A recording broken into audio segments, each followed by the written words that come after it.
this video, I'm gonna provide you with the 3 top checkpoints that if it's Holger Rune, Alcaraz, Federer, Djokovic, or Nadal, they all achieve these 3 checkpoints that we're gonna cover to generate that effortless power and total control on their forehands. The best part is whether you're at home or whether you wanna practice these drills on the court, I'm gonna follow through and guide you through step by step the exact anatomical and biomechanical checkpoints that each of these pros achieve during these critical phases of the forehand and provide you with very specific, clear action-based drills so you'll know if you're doing each of these checkpoints with perfect technique, just like that.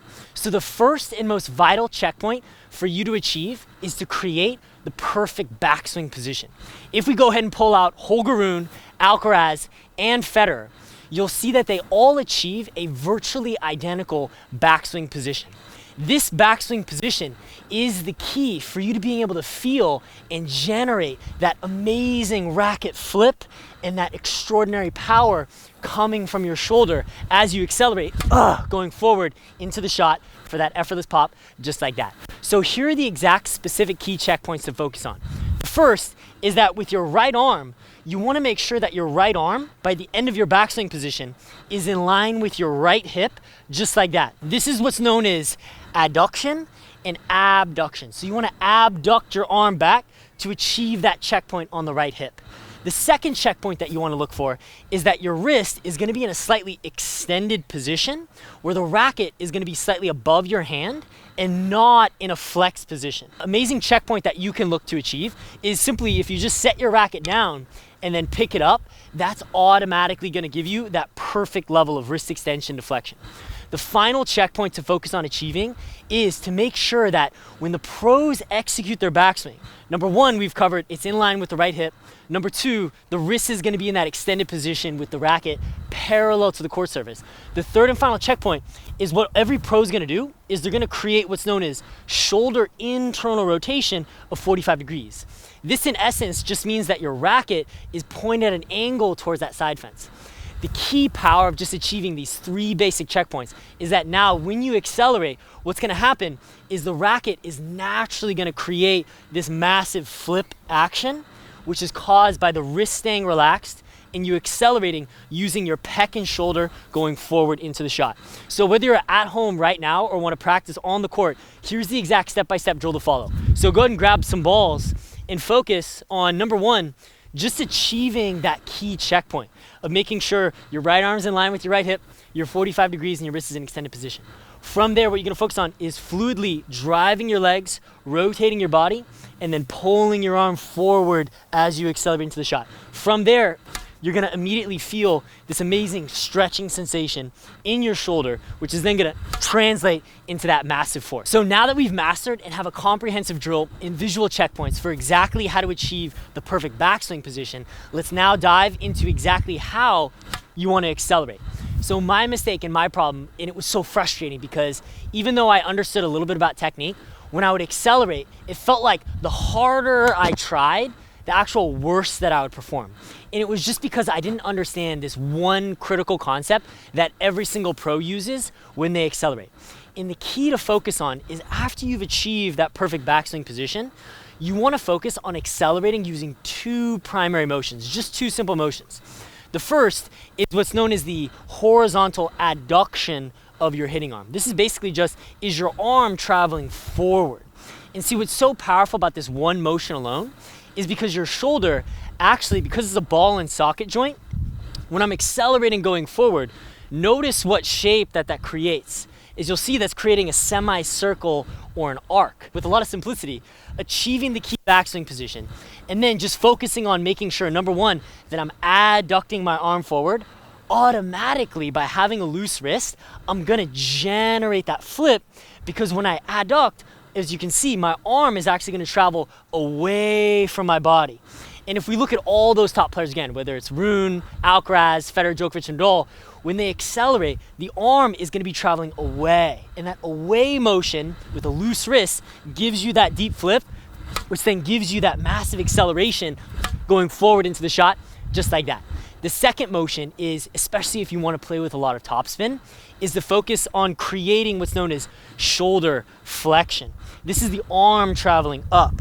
So now that you've achieved that perfect backswing position, you're focusing on adducting your arm forward. You can now flex your arm up to get even deeper flip and spin to generate that easy force going into the shot. So the exact step-by-step drill to follow that you can do at home or on the court is focus, number one, achieving and ingraining that into your muscle memory of exactly how to implement and achieve those backswing checkpoints. Then number two is actually just watch your arm.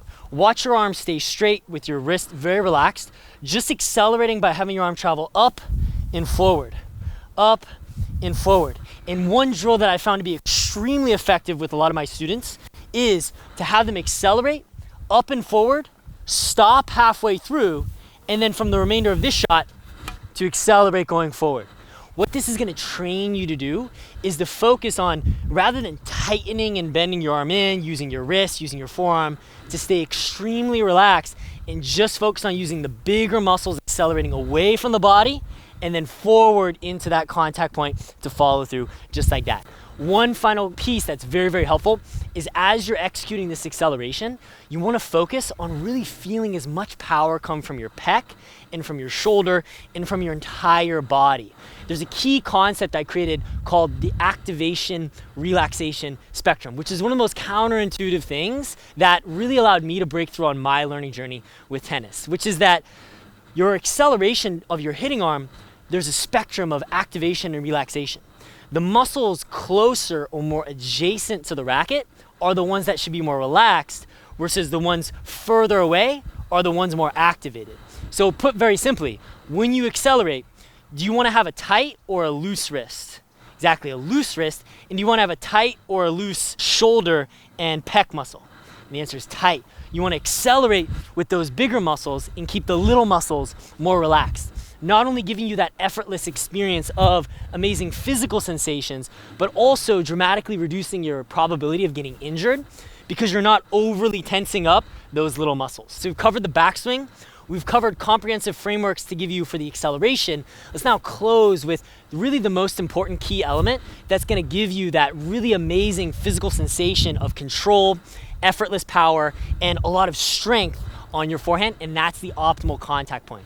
The number one most common mistake that players make with their contact is, rather than accelerating and keeping their wrists relaxed and having their arm in front, when they accelerate, their contact will be jammed, it'll be tense, and as a result, there's going to be a lot of tension in the wrist.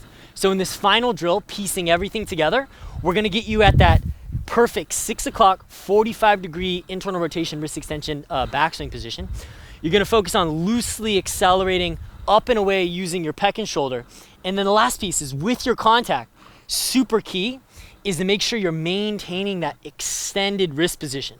So in other words, when you make contact, notice at my contact point, my palm is actually going to be oriented towards the net. What that's going to do is not only allow me to generate the maximum amount of spin, but also the maximum amount of effortless power, because rather than flexing and tightening my little muscle, I'm using that concept of the activation relaxation spectrum to give me the maximum power for my pec and shoulder. So the final drill to focus on, achieving these key checkpoints, is what's so cool is you can do this at home as well. Go ahead and grip the racket with your pinky off just like that, prepping with your perfect backswing, and at about 10% speed, very smooth and slow, watching your arm. As I drive my leg, is my arm traveling away from my body?